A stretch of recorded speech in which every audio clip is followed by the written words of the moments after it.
So I'm a guy who likes horror movies, and as a horror fan since I was a youth, let's say, since probably seriously got into horror movies sometime in junior high or high school. Before that, I used to like creepy movies on TV, but not too creepy. And I love horror movies.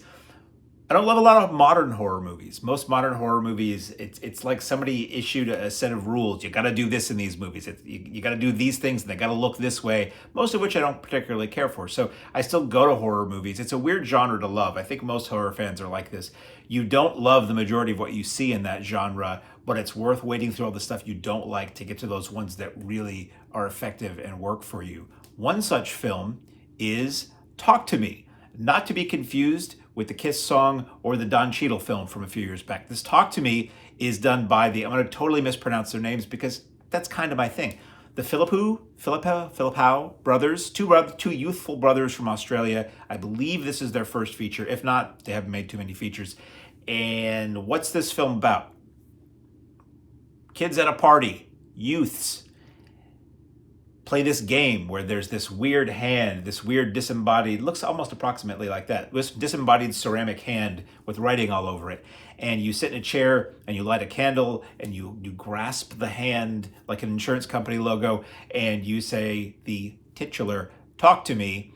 And suddenly a dead person, a ghost, something very unpleasant appears only to the person who has just uttered those words and who's shaking the hand. And then they say, let me in, and or I let you in, or something like that, and they get possessed. And these kids somehow have learned that they can do this for 9 seconds. I believe it's 9 seconds. But if they go any longer than that, the spirits that possess the people don't want to leave. So I won't say too much more than that, other than to say they don't adhere to the rules, and then they find out why you should adhere to the rules. About everything. And this is really good. You know, I saw the trailer and I thought, oh, this looks like a movie filled with the kind of people I don't want to spend an hour and a half with.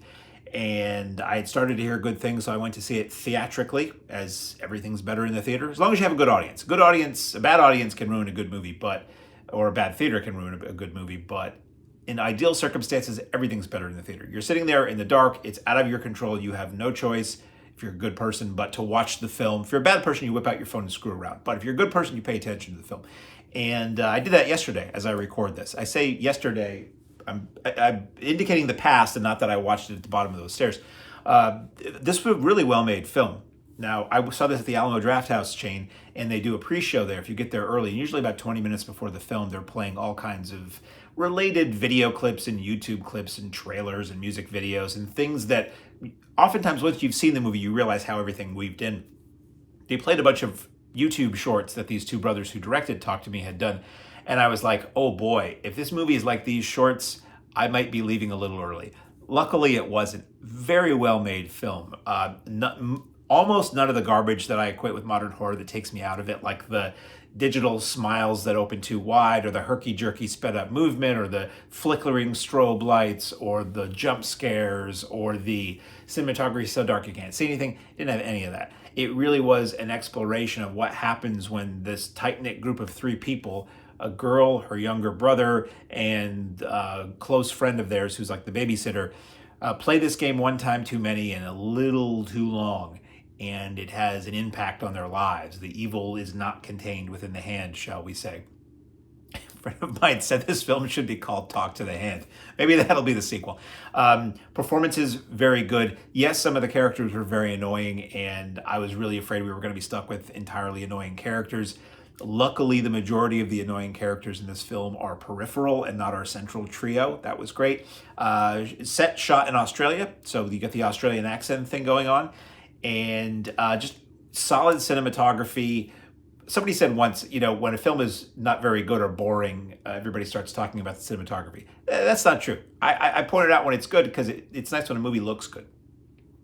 Film being a visual medium and all. It looked really great. Good sound design, good performances, good music. Really well-constructed film.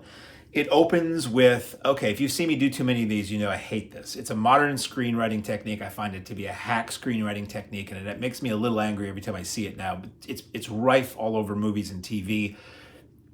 Films are afraid to let suspense or interest build, so they put something really exciting right up front something crazy happens right up front, and then it cuts to black, and then a title comes up that says, 1 year earlier or 2 days earlier, and then you start where the movie should have started, and it always feels to me like a cheat. Like people are going to lose interest if you don't put something really exciting right up front. It's like Sci-Fi Channel rules of how to make a movie. This movie does something like that, and it faded to black, and I'm like, if the next words are 1 week earlier, this movie is starting on a really not good tone for me, and it didn't do that. What happens at the beginning, it takes place before the rest of the film, and eventually it ties back into it. There's a lot to work with in this film. It is reminiscent of other things I've seen. It's reminiscent of Insidious for one, and a friend mentioned that, and other sort of modern and classic horror. And it's one of those things where probably, I don't imagine these brothers are very old. There was a pre-show at the Alamo, and they did the Alamo Don't Talk thing, and they seemed like they were probably in their 20s, maybe early 30s. So it is entirely possible, disturbing as it may seem, that films that I thought were okay or decent from what I feel like is not that long ago might have been childhood favorites of these guys, and that might be why you're seeing them get referenced in this. The longer you live and pay attention, the more of this you see, unfortunately. The odes to other films or the things that were similar to other films didn't bother me because this film was so well made. I was saying the other day, there was a Tom Cruise film, I want to say it was called Edge of Tomorrow. There's a Tom Cruise film that was sort of like semi-futuristic, and it reminded me a lot of other science fiction movies I liked, but I liked that movie so much that it just made me happy. I'm like, oh, cool, that's kind of like Silent Running. Great, let's just keep going. This horror film, Talk to Me, does that. It does reference, sort of visually reference and thematically reference other movies, but I didn't mind at all because this was so compelling and so good. There's not a lot of fat on the bone in this film. It moves right along. It does develop the characters well. It doesn't move so fast that it doesn't do that. You do care about most of the characters in this film and what's going to happen. When things are gruesome, they are wildly effectively gruesome. It's not Fulci like probing the wound gross gore, but there's a little gruesomeness in there. The makeup effects are outstanding. The use of actual like old people and not people in old person makeup is really effective. It's a seriously creepy movie, and I've seen so many horror movies, and that's the dragon we keep chasing as horror fans, is you want to see a movie that made you feel like you used to feel when you started watching horror movies. And as I say, the longer you live and the more you see, it's really, really hard to do that. For me, Talk to Me was probably the best horror film I've seen for my taste since It Follows, which really knocked my socks off and was such a simplistically done but really effective, really good idea horror film. So Talk to Me, in theaters now, don't know how much longer. I went to a Monday 4 p.m. matinee, and it was a decent-sized crowd, not in a huge theater, but there was at least 20 or more people there, which is really good for a weekday matinee. So that hopefully bodes well for the success of this film. A24 has this out. I don't know the A24. You will know better than I because I don't remember a lot of things about modern cinema.